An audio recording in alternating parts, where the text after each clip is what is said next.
आउज़ बिल्लाहि मिनश शैतानिर रजीम बिस्मिल्लाहिर रहमानिर रहीम। अस्सलामु अलैकुम वरहमतुल्लाहि वबरकातुहू। प्यारे दोस्तों, मैं हूं आपका मेज़बान राना शहजाद अली। आपको अपने इस YouTube चैनल पर आज एक बार फिर से खुश आमदीद कहता हूं और ये उम्मीद करता हूं कि आप सब लोग भी खैरियत से होंगे। नाज़रीन, आज की इस वीडियो में हम बात करेंगे सुपर राया के मतलब। काश्तकार दोस्तों,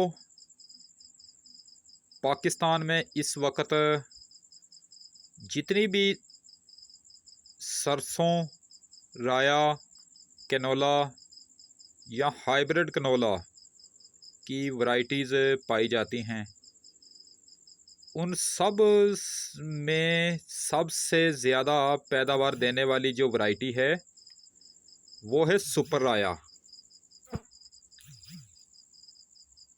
सुपर राया की पैदावार 42 मन फी एकड़ तक रिकॉर्ड की गई है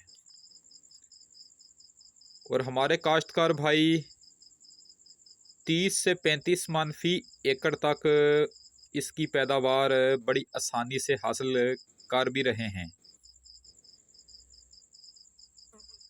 काश्तकार दोस्तों, इसकी पैदावार ज़्यादा होने की वजह यह है कि इसके अंदर फलियों की तादाद ज़्यादा होती है और दूसरी बात, फलियां खुलती नहीं हैं, दाने ज़ाया नहीं होते। तो दोस्तों, सुपर राया की जो फसल है वो किस वक्त काश्त करनी चाहिए और किस तरह की ज़मीनों में काश्त करनी चाहिए, उसका बीज कहाँ से मिलेगा और खादों का इस्तेमाल किस तरीके से करना है और ये कितने दिन की फसल होती है, आज हम उसी सारे टॉपिक पर बहस करते हुए नज़र आएंगे। काश्तकार दोस्तों, सुपर राया की जो वैरायटी है वो तहसील खानपुर के अंदर एक रिसर्च सेंटर है तेलदार इजनास का, उन्होंने इस वैरायटी को तैयार किया है और इसका बीज वहाँ खानपुर से भी मिल सकता है और इसके अलावा पंजाब सीड कॉरपोरेशन से भी इसका बीज मिल रहा है और अभी भी मिल रहा है। काश्तकार दोस्तों, 2 किलोग्राम फी एकड़ के हिसाब से इसका बीज काश्त किया जाता है। अगर ज़मीनों की बात की जाए कि किस किस्म की ज़मीनों के अंदर सुपर राया का बीज काश्त करना चाहिए, उसके अलावा हल्की मेरा, भारी मेरा, इन सारी यानी कि इन सब ज़मीनों में ये ठीक रहती है। अगर कलराठी ज़मीन है तो आप उसमें भी इसको काश्त कर सकते हैं। उसके अलावा रेतली ज़मीन में भी आप उसको काश्त कर सकते हैं। चूलस्तान के इलाके और रोही के इलाका में काश्तकार इसको काश्त करते हैं और बग़ैर खादों के इस्तेमाल के वो खादों के बगैर ही इसकी पैदावार 20-25 मन फी एकड़ के हिसाब से हासिल कर लेते हैं। काश्तकार दोस्तों, अगर आपकी ज़मीन ज़्यादा कलराठी या सेम ज़दा है तो फिर आप उसमें इसको काश्त ना ही करें तो बेहतर है, क्योंकि ये एक खसारे का मामला है, आपको कोई ज़्यादा पैदावार हासिल नहीं हो सकेगी। काश्तकार दोस्तों, उसके अलावा वक्त काश्त बहुत ज़रूरी होता है। अगर आप सुपर राया की वैरायटी को 1 अक्टूबर से लेकर 15 अक्टूबर तक काश्त कर देते हैं तो फिर आप उसकी बहुत अच्छी पैदावार लेने में कामयाब हो जाएंगे। अगर आप उसको 15 अक्टूबर के बाद 30 अक्टूबर तक काश्त करते हैं तो फिर भी किसी हद तक ठीक है, लेकिन वक्त ज्यों ज्यों ज़्यादा गुजरता जाएगा उसकी पैदावार कम होती जाएगी। काश्तकार दोस्तों, सुपर राया की फसल को आप तर वतर के अंदर भी काश्त कर सकते हैं, पानी के अंदर छट्टा लगाकर भी काश्त कर सकते हैं। आप उसको खुश्क ज़मीन में बीज और खाद मिक्स करके फिर खेलें बनाकर पानी लगाकर भी काश्त कर सकते हैं। अगर आपकी थोड़ी सी कलराठी ज़मीन है तो फिर आप उसको खेलियों के ऊपर ही काश्त करें। ये याद रखें कि कलराठी ज़मीन जो होती हैं उनमें बीज का उगाव थोड़ा सा कम होता है, इसलिए कलराठी ज़मीनों में बीज थोड़ा सा ज़्यादा इस्तेमाल करना पड़ता है। इसीलिए आपको कलराठी ज़मीनों में बीज 2 किलो की बजाय 4 किलो फी एकड़ के हिसाब से इस्तेमाल करना पड़ेगा। काश्तकार दोस्तों, आपने सुपर राया की फसल में 1 बोरी DAP, 10 किलोग्राम SOP ज़मीन तैयार करते वक्त डाल देनी है। उसके बाद जब फूल निकलने के वक्त आता है तो उस वक्त 1 बोरी यूरिया की डाल देनी है और साथ में 6 से 7 किलोग्राम सल्फ़र डाल देनी है, फ्लड कर देनी है। तो इस अमल से आप सरसों की फसल की खुराक की ज़रूरियात को पूरा कर देंगे और एक अच्छी पैदावार हासिल करने में कामयाब भी हो जाएंगे।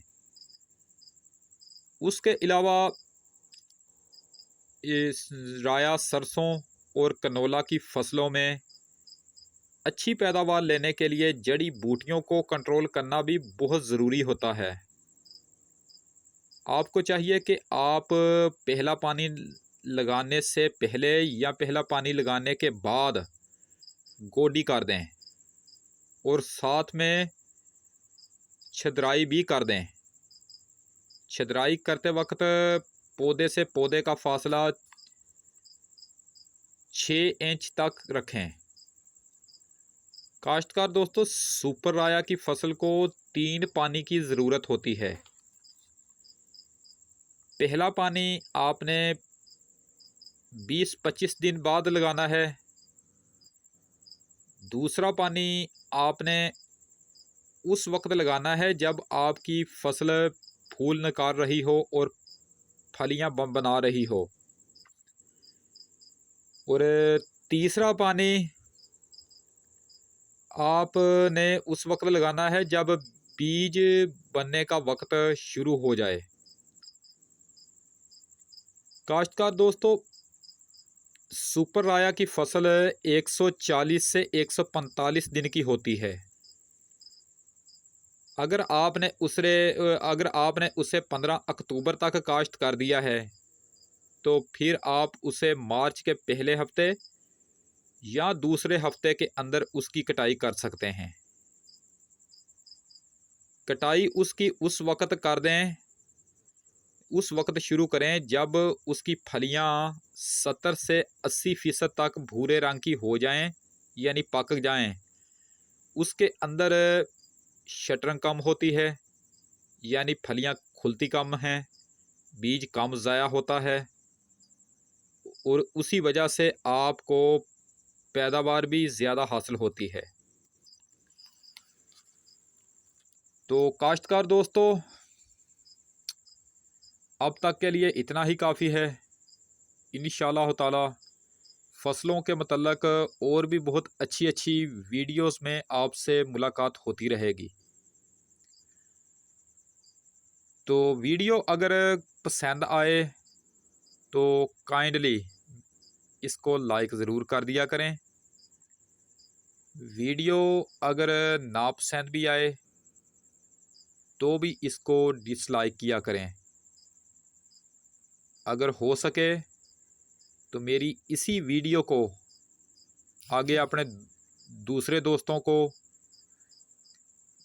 फेसबुक, व्हाट्सएप, इंस्टाग्राम और ट्विटर पर लाजमी शेयर कर दिया करें। आपकी बहुत ज़्यादा मेहरबानी होगी। अगर आप मुझसे किसी टॉपिक पर वीडियो बनवाना चाहते हैं या फिर मुझे आप किसी कीमती मशवरे से नवाजना चाहते हैं तो उसके लिए आप नीचे बने हुए कमेंट बॉक्स में अपना कीमती कमेंट ऐड कर सकते हैं या फिर आप मुझे जीमेल पर मैसेज भी कर सकते हैं।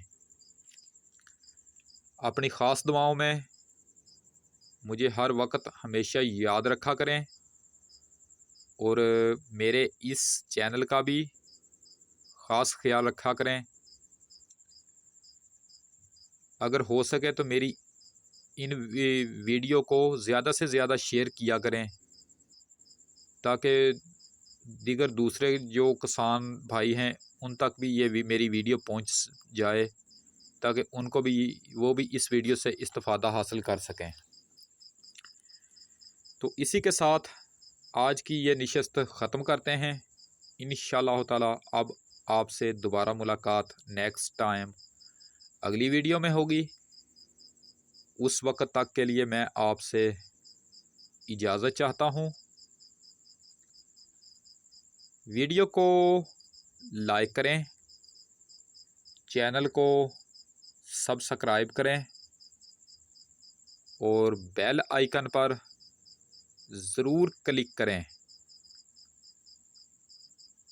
अल्लाह निगहबान। खुदा हाफिज़। रब रखा।